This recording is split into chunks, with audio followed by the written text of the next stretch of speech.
Bem, gente, vamos lá, continuando. Vou tentar gravar o segundo vídeo. O primeiro ficou bem pesado, mas eu, na medida do possível, vou conseguir enviar para vocês, tá bom? Eu gostaria de lembrar, antes de continuar no nosso tema aqui sobre Marx, o seguinte, acho que eu não falei isso no primeiro. Nós estamos trabalhando a partir de um texto contido no livro Sociologia, Introdução à Ciência da Sociedade, da Cristina Costa, publicado pela Editora Moderna. Na minha opinião, este texto é um texto que é uma introdução à sociologia, muito didático, com uma linguagem muito acessível, muito bem dividido, distribuído os capítulos, mais do que qualquer outro, por isso que eu costumo usá-lo, tá bom? Então, vale fazer aí menção à autora, ao texto e, mais do que tudo, né, a capacidade, a acessibilidade da sua construção textual, da sua organização de ideias, para que a gente possa entender cada autor, cada teórico que nos interessa aqui, tá bom? É um livro muito amplo, né? Nós vamos trabalhar só com os capítulos sobre sociólogos clássicos, mas é um livro muito bom, muito amplo e muito detalhado. Bem, prosseguindo, a gente está trabalhando com Karl Marx, falamos um pouquinho da vida dele, da história, da sua obra, da sua relação com Engels, e agora a gente vai entrar em dois pontos importantes. O primeiro tem a ver com as origens do pensamento de Marx e as suas primeiras influências, e também, na sequência, pensar um pouquinho a respeito do conceito de alienação.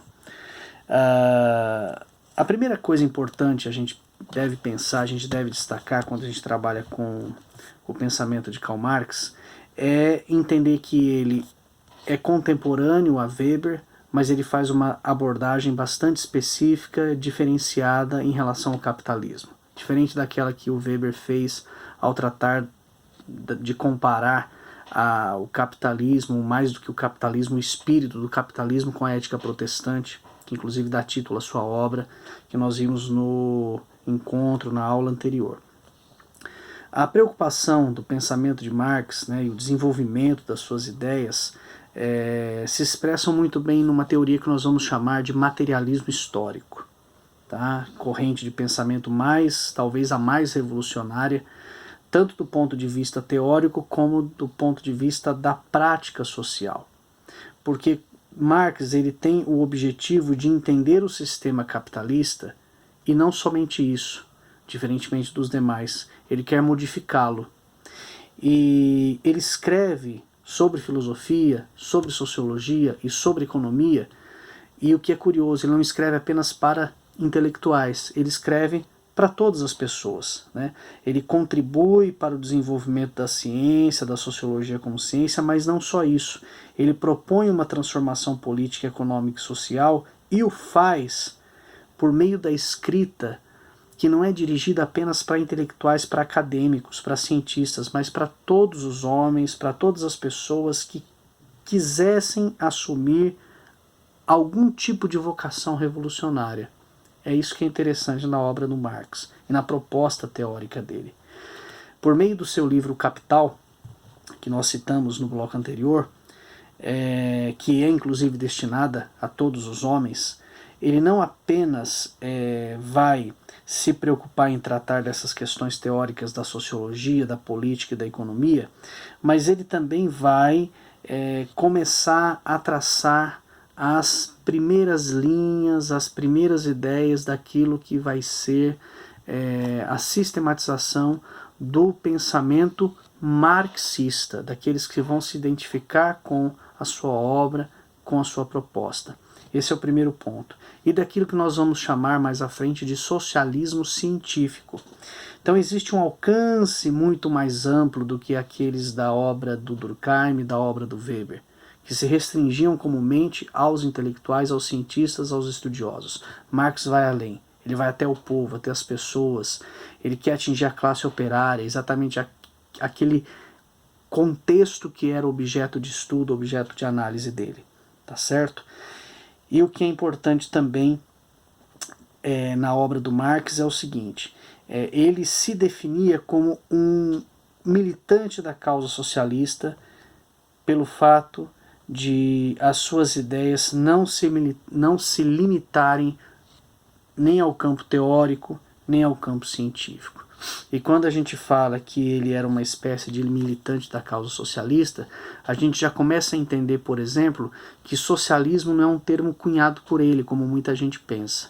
Já existia, é anterior a ele. Aliás, para isso a gente precisa pensar, por exemplo, nas origens e nas influências que Marx recebe. Ele recebe influência de Hegel, embora ele vai divergir de Hegel em muitas coisas, mas, por exemplo, a dialética hegeliana, aquela questão de tese, antítese, síntese, vai influenciar bastante o pensamento de Marx também para pensar a questão das classes, da classe operária e da classe composta pelos patrões, pelos industriais, pelos donos das fábricas. Mas mais do que a obra e o pensamento de Hegel, o que vai efetivamente influenciar Marx vão ser os socialistas que o antecedem, aqueles aos quais ele vai chamar de socialistas utópicos. Para citar alguns, a gente pode, por exemplo, pensar, por exemplo, no caso de Charles Fourier, François Charles Fourier e Robert Owen.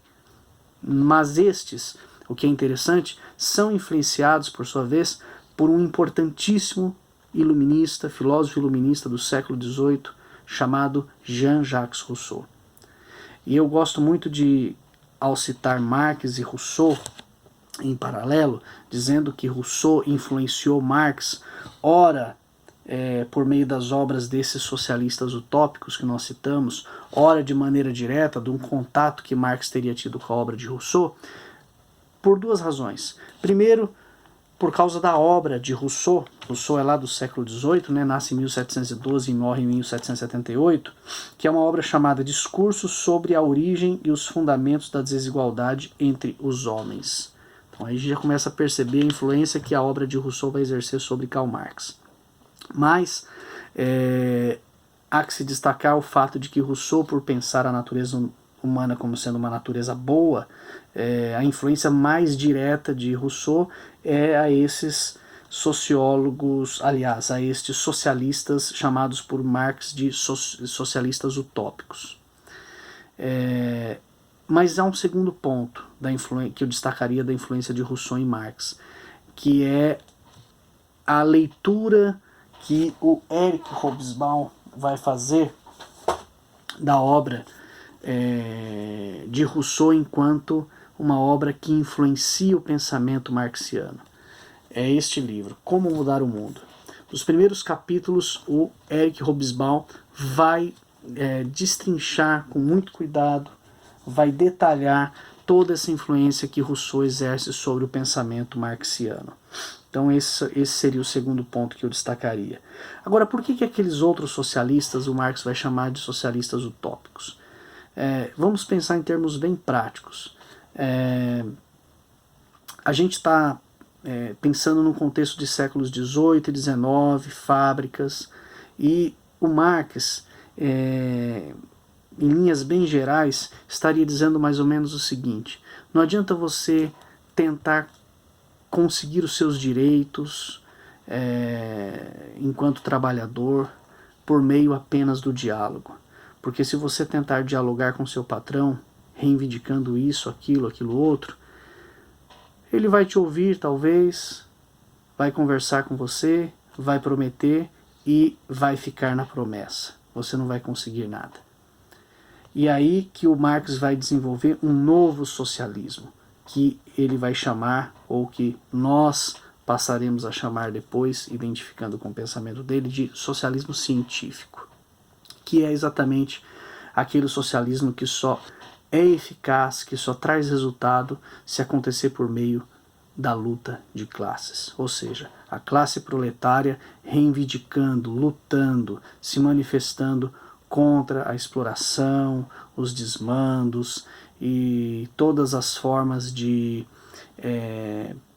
impedir que os trabalhadores tenham direitos básicos enquanto trabalhadores, enquanto seres humanos.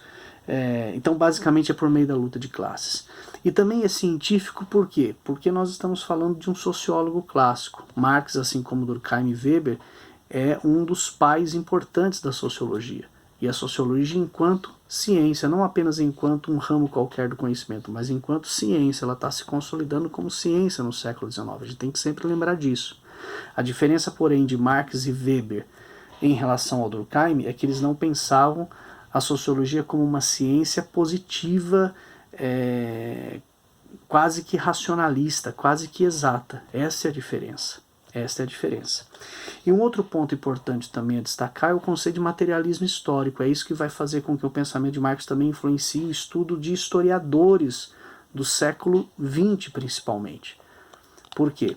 Porque ele vai entender que a história da humanidade sempre foi uma história de luta de classes entre dominados e dominadores. A classe dominada e a classe dominante. No contexto do século XIX, a gente está falando, por exemplo, de proletariado, classe operária e industriais, patrões, os donos das fábricas. Mas a gente poderia situar essa mesma diferenciação de classes no contexto do feudalismo, entre servos e senhores feudais, no contexto da escravidão antiga, escravos e senhores, patrícios. A gente poderia, por exemplo, pensar aqui no contexto do Brasil, né? Senhores de engenho, de um lado, dominando, e os escravos sendo dominados.